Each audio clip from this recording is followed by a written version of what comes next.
Tere!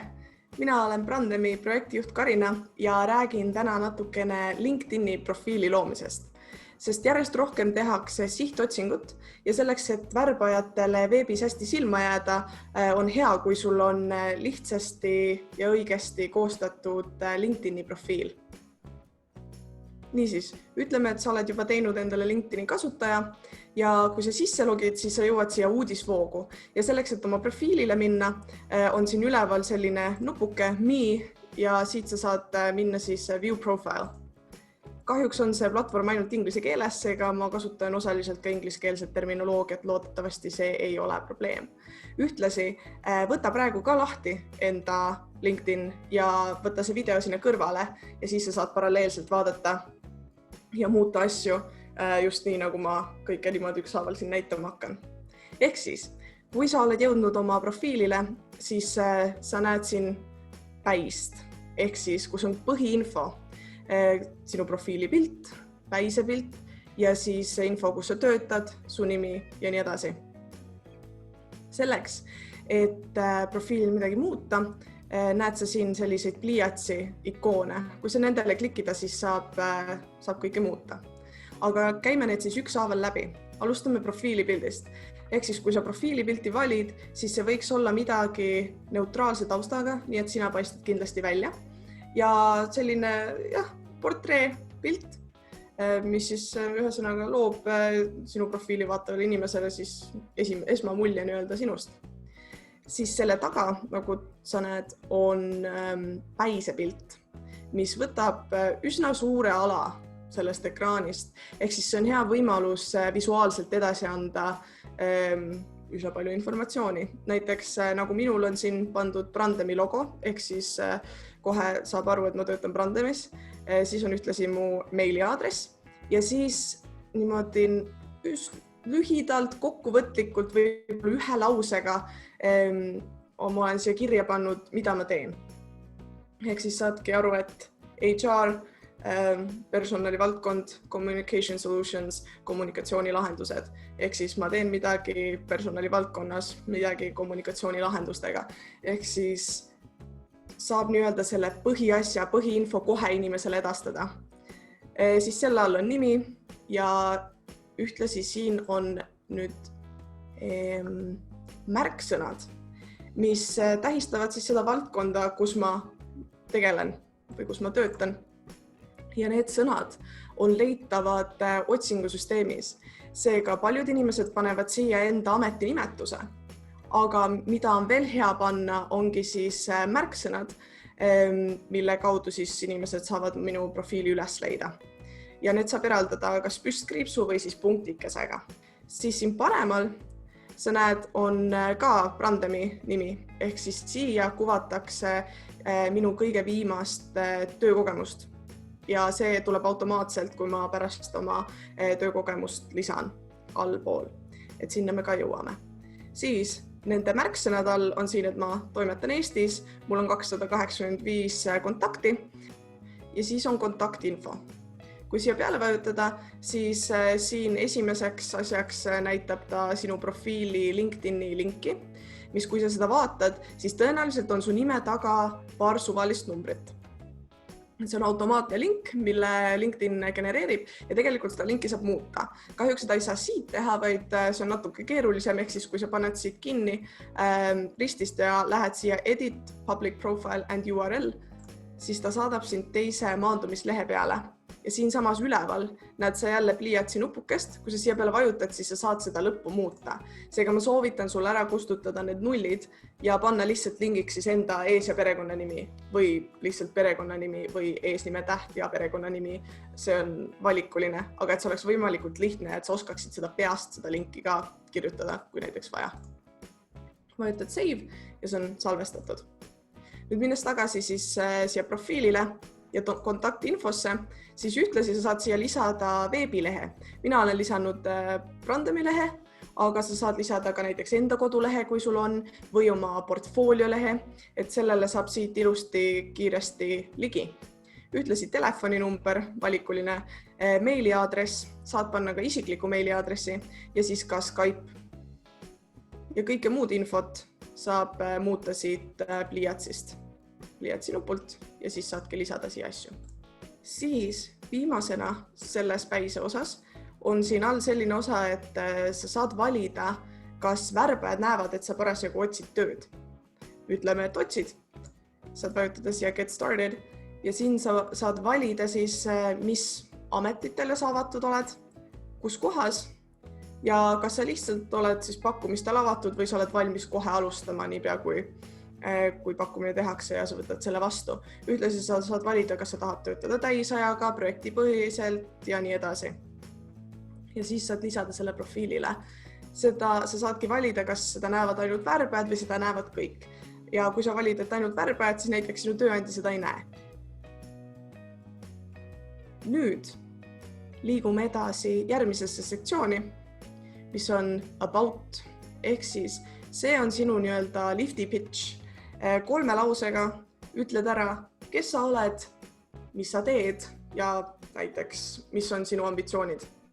Ehk siis nagu ma olen siia kirjutanud, et ma olen turundusinimene, ma töötan 2 keeles ja ma olen projektijuht. Ja et mul on lai rahvusvaheline kogemus. Ehk siis siin on need põhimärksõnad kirjutatud tekstina, mis sa tahad kohe värbajale edasi öelda näiteks või üldse inimestele, kes sinu profiili külastavad. Ja seda kõike samuti saab muuta siit pliiatsi nupu pealt. Ühtlasi siin on sektsioon Featured, mis praeguses kontekstis ei ole oluline, sest see ei ole põhiasi, mis sul peaks kindlasti olema profiilil, seega ma jätan selle vahele, aga sa saad seda ise avastada, kui sa lähed oma profiilile. Järgmiseks kõige tähtsam on töökogemus, mida sa saad lisada siit plussmärgist ja siis kirjutada siia enda ametinimetuse, kas see oli täiskohaga, poole kohaga, praktika ja nii edasi ja otsida ka ettevõtte, kus sa töötasid. Tavaliselt on ettevõtetel endal ka LinkedIni leht olemas. Seega, kui sa sisestad selle ettevõtte nime, siis sa leiad selle lehe ja siis ta ühtlasi kuvab samal ajal ka ettevõtte logo. Ehk siis, kui see logo on ka seal töökogemuses olemas, siis see lihtsalt värbajale nii-öelda tekitab suurema usalduse, et ja see ettevõte eksisteerib. Siis saad valida, kus sa töötasid ja kas sa parasjagu töötad sellel kohal või mitte.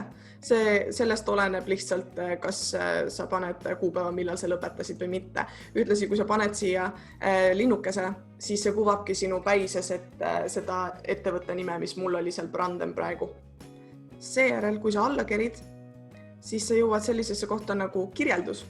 Ja siia sa saad kirjutada, ma soovitan punkthaaval, siis peamised tööülesanded, võib-olla mis oli kõige tähtsam projekt või kõige tähtsam nii-öelda osa sinu tööst ja et see oleks võimalikult kompaktne ja võimalikult konkreetne. Et jutustavat teksti sealt on informatsiooni raskem kätte saada, sellepärast on punktidena kirjutamine võib-olla kasulikum.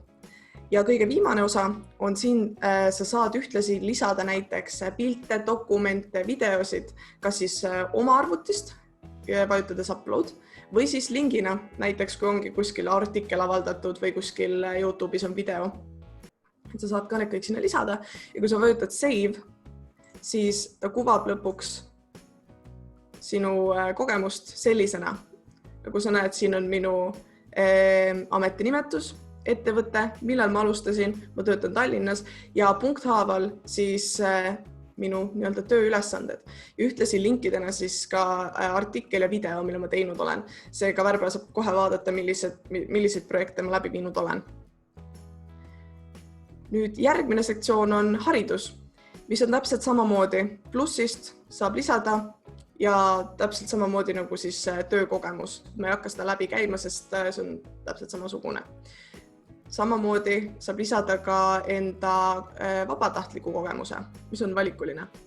Ja kõik jälle samamoodi vajutad plussi. Kui sul on juba olemasolev kogemus, siis sa saad seda muuta vajutades selle pliiatsi nupu peal. Järgmine väga tähtis osa on oskused. Ja ehk siis siin skills and endorsements, kus sa saad märksõnadena enda ekspertiisi, enda oskused nii-öelda kirja panna ja teised LinkedIni kasutajad saavad neid heaks kiita. Ehk siis see suurendab ka värbajate silmis sinu usaldusväärsust, et sa lihtsalt ei ütle, et ma oskan digiturundust, vaid see on näha, et 4 inimest on kiitnud heaks selle minu oskuse, ehk siis öelnud jah, ta oskab digiturundada. Ehk siis see on nii-öelda hea võimalus tuua välja need konkreetsed oskused, mis sul on. Neid saab panna siia tegelikult lõputult, aga saab välja valida siis peamised võib-olla punktid, mis on sinu jaoks kõige tähtsamad. Ja sellest nii-öelda samm edasi on soovituste sektsioon, mis on umbes näiteks, ütleme, et sa lähed reisile, võtad Airbnb ja kui sa pärast ära tuled, siis sulle saadetakse tagasiside ankeet. See on midagi sarnast, ainult ilma tähtedeta. Ehk siis nagu soovituskiri ainult, et see jääbki siia. Ehk siis näiteks küsi oma endiselt juhilt enda kohta kommentaari, enda töökaaslastelt ja kõik need jäävad siia. Mida rohkem sul neid on, seda paremini saab värbaja informatsiooni sinu endistelt tööandjatelt ja ta saab parema ettekujutuse, milline sa töökeskkonnas oled, kuidas sa inimestega suhtled ja milline sa inimesena oled. Mida rohkem infot sul profiilil on, seda parema pildi värbaja saab. Ja lisaks lõpus saab lisada ka näiteks keeli ja ka huvisid. Ja see tegelikult ongi kõik. Ehk siis, mida silmas pidada? Kindlasti lisa profiilipilt neutraalse taustaga. Päisepilt. Kui sa näiteks ei tööta kuskil praegu või sa ei taha kuvada enda ettevõtte logoga pilti, siis vali mingi visuaal, mis võib-olla annaks kohe edasi informatsiooni sellest valdkonnast, kus sa töötad. Ja tähtis, et oleks kontaktinfo sul olemas ja siis märksõnad, mis on su oskused, mis on see valdkond, kus sa töötad, kellena sa töötad. Kindlasti lisa see, et sa oled pakkumistel avatud ja kirjuta kindlasti siis ka selline lühitutvustus endast.